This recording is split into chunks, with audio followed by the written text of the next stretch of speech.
Welcome back, everyone, to the deep dive.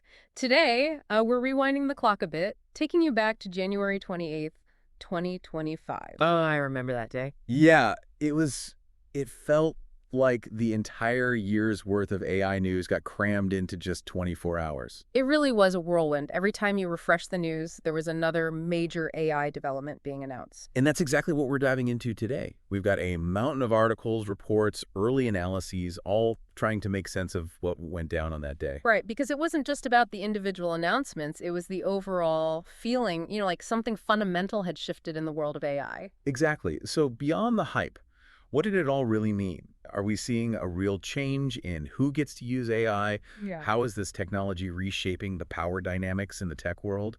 And just how powerful is this technology becoming? Yeah, those are the big questions. And the answers, well, they're not always straightforward. But that's what we're here for, to try and untangle it all, to look beyond the headlines and understand the deeper implications of this AI explosion. It felt like everyone suddenly woke up to the fact that AI isn't just a science fiction fantasy anymore. It's here, and it's moving at warp speed. Okay, so let's jump right in. One of the biggest stories that day, and really one of the most surprising, was DeepSeek. This Chinese startup, they seem to come out of nowhere. They released Janus Pro 7B, a new image generation model, and it just blew everyone's minds. Yeah. Genus Pro, it wasn't just another image generator. The quality and accuracy, it just outperformed even the biggest names in the industry. And they did something really unexpected. They released it under an MIT license, meaning anyone could use it, even for commercial purposes. It was a huge statement. Instead of guarding their technology like a trade secret, they basically gave it to the world. Which is wild, right? Especially when you compare it to what OpenAI did that same day. They released ChatGPT Gov, a version of ChatGPT specifically for government use. Right. It's almost like they were taking opposite approaches to AI. OpenAI seemed to be focusing on controlled environments, maybe because they felt AI was too powerful to be in everyone's hands. Like, here's this powerful tool, but we're going to be very careful about who gets to use it. Right. And then you have DeepSeek taking this radical open approach. It was a fascinating contrast. And it gets even more interesting because on that same day, the community over at Hugging Face, they actually created their own version of DeepSeek's earlier model called DeepSeek R1. It called it Open R1. Yeah, it was all open source, community driven. That really highlights the power of this open approach. So now, if someone's not a coder or an AI expert, what does all of this mean for them? Like, is it getting easier for everyday people to actually use AI, maybe even create with AI? Oh, absolutely. What we're seeing is a lowering of the entry barrier. You don't need massive funding. You don't need a huge team of researchers to work with advanced AI anymore. So it's opening up AI to a wider range of people. Exactly. Individuals, small businesses, researchers, really anyone with a good idea. That's pretty cool. So accessibility is definitely increasing, but the power of these models is also growing, right? And on that note, we've got to talk about Qwen and their new model, Qwen 2.5 VL. This one seemed like a real game changer. Yeah. This one, it went beyond just generating text or images. This model could actually control smart devices. Wait, hold on. So it's like your AI assistant isn't just giving you information, it's actually interacting with the physical world, like turning on your lights or starting your coffee maker. Exactly. It could be a huge leap forward for the smart home, for the Internet of Things. But there's also a flip side to all of this. Right. It's not just about convenience anymore. You're trusting this technology with a lot more control over your physical world. Exactly. We need to be thinking about security, about reliability, about the ethics of all of this. What if somebody hacks your AI assistant? What if it just makes a mistake, like turns off your heat in the middle of winter? It's a whole new level of risk. Definitely. And these risks, these concerns, they were front and center for DeepSeek that same day when they experienced a major cyber attack. It's kind of ironic, isn't it? This company that's promoting open and accessible AI, they become a target. Right. Their model, DeepSeek R1, it actually became the top free app, surpassing even ChatGPT. Yeah. And then, boom, they get hit with this attack, disrupting their chatbot service for millions of users. It was a harsh reminder that the more powerful and the more widespread AI becomes, the bigger a target it becomes. And these aren't just abstract data breaches anymore. We're talking about systems that control real-world things, from our homes to potentially even critical infrastructure. The stakes are incredibly high. And speaking of high stakes, we can't ignore what Meta was up to on that same day. Yeah, the parent company of Facebook and Instagram, they rolled out some major AI upgrades, and let's just say they got really, really personal. They basically went all in on personalization, Yeah. using their vast trove of social data to create an AI assistant that was incredibly tailored to each individual user. I mean, they're talking about accessing everything, your Mm. location, your browsing history, what you like, what you watch, even your dietary preferences, all to give you a more personalized experience. It's like having a best friend who knows a little too much about you, but they're also your AI assistant. It's both impressive and a little bit unsettling. I mean, on one hand, this hyper-personalization could lead to some truly amazing AI interactions, but on the other hand, there are some serious privacy concerns. Especially given Meta's, well, let's say complicated history with user data. Yeah, that history doesn't exactly inspire confidence. And what made it even more controversial was that there was no opt-out for these new AI features. It was like, here's your super personalized AI, take it or leave it. It definitely raised eyebrows. Transparency and user control, they're becoming even more crucial as AI gets more powerful and more integrated into our lives. Hmm. If we want people to trust AI, we need to be upfront about how it works and give users choices about how their data is being used. And you know what's interesting? All of this is happening while Meta's feeling the heat from DeepSeek's success. Reports came out that Meta was forming these war rooms to try and understand how DeepSeek was developing these advanced models so quickly and so efficiently. Yeah. It showed just how much DeepSeek was shaking things up.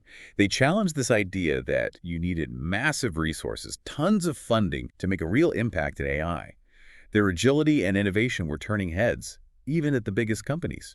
So it's not just about who has the deepest pockets anymore. The playing field's becoming a bit more level. It seems that way. DeepSeek's rise suggests that the balance of power in the AI world is shifting.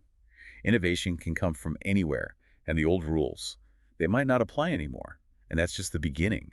We haven't even talked about how AI is changing the way we create, how we consume information, even how we think about ourselves. But that's a story for another time. Okay, so we've got open access, heating up the competition, AI reaching new levels of power and control, all while cybersecurity threats loom larger than ever. And let's not forget about the personalization dilemma. It's clear that this single day, January 28th, 2025, was a major turning point for AI, and the ripples are still being felt today. And we're just getting started. It's amazing, right, how quickly things can change. Just look at how DeepSeek managed to disrupt the industry in such a short time. They didn't just release some impressive technology, they completely shifted the whole conversation about who gets to participate in AI development. It really did feel like they threw open the doors and said, come on in, everybody. But DeepSeek wasn't the only one pushing the boundaries that day. What about XAI and their Grok 3 model? That one seemed to generate a ton of buzz because of its reasoning capabilities. Rock 3. Yeah. Oh yeah, that was a big one. It demonstrated a whole new level of problem solving, like logical thinking, that we hadn't really seen before in AI. It wasn't just about following instructions or recognizing patterns. Grok 3 was actually starting to reason things out, almost like a human would. So instead of just being a tool, AI is becoming more like a thinking partner. That's kind of mind-blowing when you think about it. But it wasn't all logic and reasoning that day. There were some really interesting advancements in the creative realm, too. Pika Labs released version 2.1 of their AI video generation model, and people were saying it could create some incredible animations. The quality of the videos coming out of Pika Labs was amazing. Yeah. Yeah. It was like watching a professional animation studio at work, but it was all powered by AI. It made me wonder what this means for artists, for human animators. Mhm. Is AI a threat to their jobs, or is it a powerful new tool for creative expression? Right, because if AI can create high-quality animations just from a few prompts, does that mean human animators are out of a job? Or does it actually free them up to focus on the more creative, high-level aspects of their work? It's a question a lot of people are grappling with, and not just in animation, but really across all creative fields. Yeah. Remember the controversy with Quartz, using AI to generate news articles without being transparent about it. Oh, yeah. That sparked a huge debate about the role of AI in journalism and what it means for authenticity and credibility. Exactly. It's like that age-old question. Is it really art if a machine made it? But in this case, it's not just about art. It's about information, about news, and the trust we place in the sources we rely on. And it goes beyond journalism, too. Think about Music, art, literature, filmmaking. AI is becoming increasingly capable of generating creative content in all of these areas. It's forcing us to rethink what it means to be a creator, what constitutes originality, and how we value human creativity in a world where machines can generate seemingly original works of art. It's almost like we need a whole new set of rules for the AI age, a new way of thinking about creativity, about authorship, Yeah. and the value we place on human expression. It's a lot to consider, and it highlights that this isn't just a technology issue, it's a cultural issue, a societal issue, maybe even a philosophical issue. Absolutely. It's about our values, our beliefs, and really our understanding of what it means to be human in a world where those lines between human and machine are becoming increasingly blurred. So we've talked about AI becoming more accessible, more powerful, more personalized, even more creative. But let's step back for a moment and think about what this means for everyday people. Like, what should we be paying attention to as AI continues to evolve at this crazy pace? I think the most important thing is to stay informed. AI is changing so rapidly, and it's impacting every aspect of our lives, whether we realize it or not. We need to understand what's happening, what the potential benefits and risks are, so we can make informed choices about how we interact with this technology. So it's not enough to just sit back and watch this happen. We need to be actively engaged, asking questions, and trying to understand how AI is shaping the world around us. Exactly. Don't just accept the hype or the fear-mongering you see out there.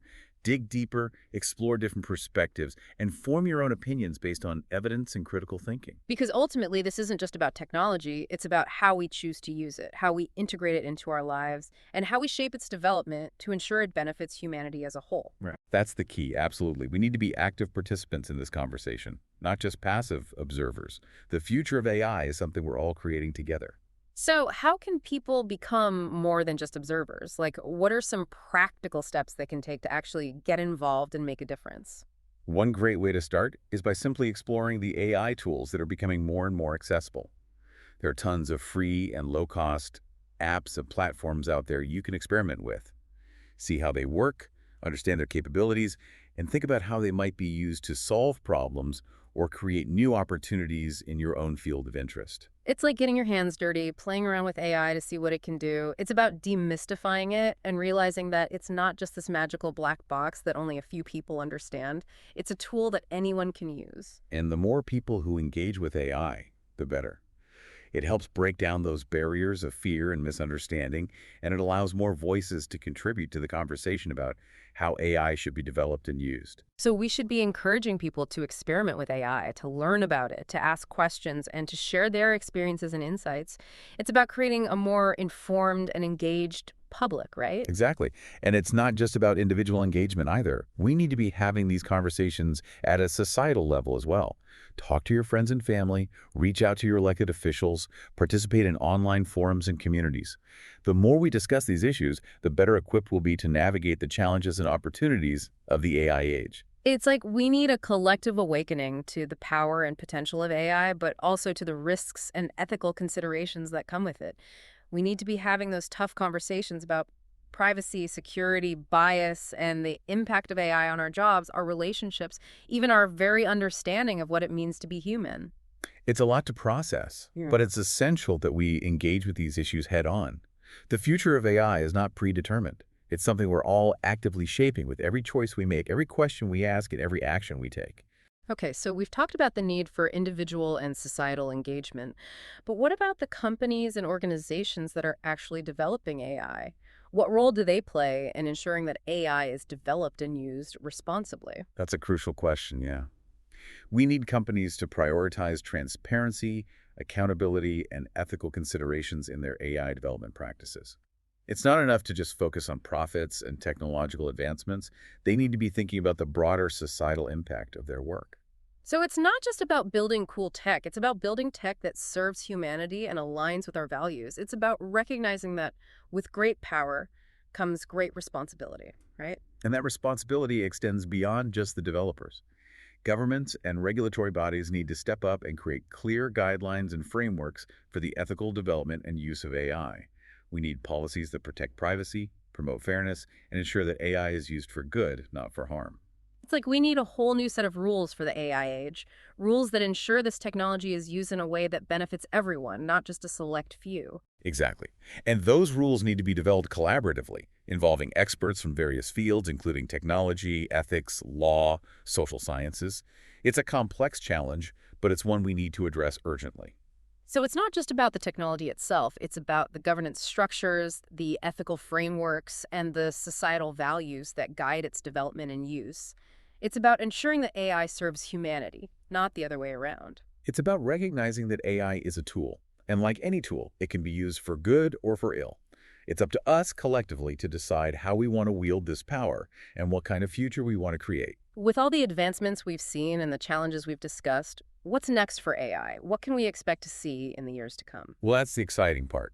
The possibilities are truly limitless. We're seeing breakthroughs in areas like natural language processing, computer vision, robotics, and even artificial general intelligence, which aims to create AI systems with human-level cognitive abilities. Okay, now we're getting into sci-fi territory again. But seriously, do you think we'll ever see AI that's truly as intelligent as humans? That's a question that has sparked countless debates and predictions. While there's no definitive answer, the progress we've seen in recent years suggests that we're moving closer to that possibility. That's both exciting and a little bit terrifying, right? I mean, if we create AI that's as smart as us, what does that mean for humanity? Are we creating our successors? Are we creating something that could potentially surpass us in every way? Those are profound questions that we need to address with great care and consideration. The development of artificial general intelligence raises some fundamental questions about the nature of consciousness, about ethics, about the future of our species. It's like we're not just talking about technology anymore. We're talking about philosophy, existentialism, the very essence of what it means to be human. Indeed, the advancements in AI are forcing us to confront these profound questions in a way we never have before. It's a challenging but also incredibly exciting time to be alive. Okay, my mind is officially blown. But before we spiral into an existential crisis, let's bring it back to our whirlwind day in the world of AI, January 28th, 2025. What stands out to you the most from all the events and developments we've discussed? What really resonated with you? For me, it's the sheer speed of innovation and the fact that it's happening on a global scale. We have Chinese startups challenging American giants, open source communities pushing the boundaries, and these ethical dilemmas emerging that require global collaboration to even begin to solve. It really was a pivotal moment, wasn't it? It felt like the whole world woke up to the power and potential of AI and also to the challenges and responsibilities that come with it. And it wasn't just about the technology itself, it was about the broader societal and philosophical implications. It was about realizing that AI is not just a tool, it's a mirror reflecting our own values, our aspirations, and our anxieties. And that's a pretty powerful image, AI as a mirror reflecting humanity back at itself. It makes you wonder, what does that reflection tell us? What does it reveal about who we are and what we're capable of? That's a question worth pondering, isn't it? Yeah. And it's a question that I think we'll be grappling with for many years to come. So as we wrap up our deep dive into this whirlwind day in AI, what's the one thing you hope people take away from all of this? I think the key takeaway is that AI is not some far-off thing anymore. It's here. It's evolving incredibly fast, and it's already having a profound impact on the world. We can't just sit back and watch this happen. Because the choices we make today, the questions we ask, they're going to shape AI for generations to come. Exactly. We're at a real crossroads. The decisions we make collectively, they'll determine whether AI becomes a force for good or leads us down a path with a lot of unforeseen consequences. So let's say someone's listening to this and they're thinking, okay, I get it. I don't want to just be a bystander. I want to get involved. I want to make a difference. What advice would you give them? The first step is education. There are so many resources out there. Articles, podcasts, online courses, even whole communities dedicated to understanding AI. The key is to be critical, to consider different perspectives and really form your own informed opinions. So it's not just about taking everything you read at face value. It's about doing your own research, thinking for yourself, and questioning assumptions. Exactly. And don't be afraid to get some hands-on experience. Experiment, play around with AI tools, see how they work, understand their limitations, and think about how they could be used to solve problems or even create new opportunities. So it's like learning by doing. AI is not just for tech geniuses. It's a tool that anyone can use. Absolutely. And we're seeing AI being used in healthcare, education, finance, art, music, all sorts of fields. The more people who engage with it, the better the chances are that it will be developed and used responsibly. Okay, so educate yourself, experiment, engage. That's a great starting point. But what about those big ethical questions we talked about? How do we make sure AI is used for good? That's where open and honest conversation comes in. Talk to your friends and family, your colleagues, even your elected officials. Share your concerns, ask questions, and demand transparency and accountability from the people who are developing these powerful systems. Because at the end of the day, AI is a reflection of our own values, isn't it? It is. It's a tool that we're creating, we're shaping it. It's up to us to make sure that it aligns with our vision for a better future. It's like AI is a mirror, reflecting our aspirations, but also our fears. I like that. By having those conversations, by being actively involved, we can help guide AI towards being a force for progress and not division or harm. All right, well, we've covered a lot of ground today, from those groundbreaking advancements to those big ethical challenges that are still out there. What's the final thought you want to leave our listeners with?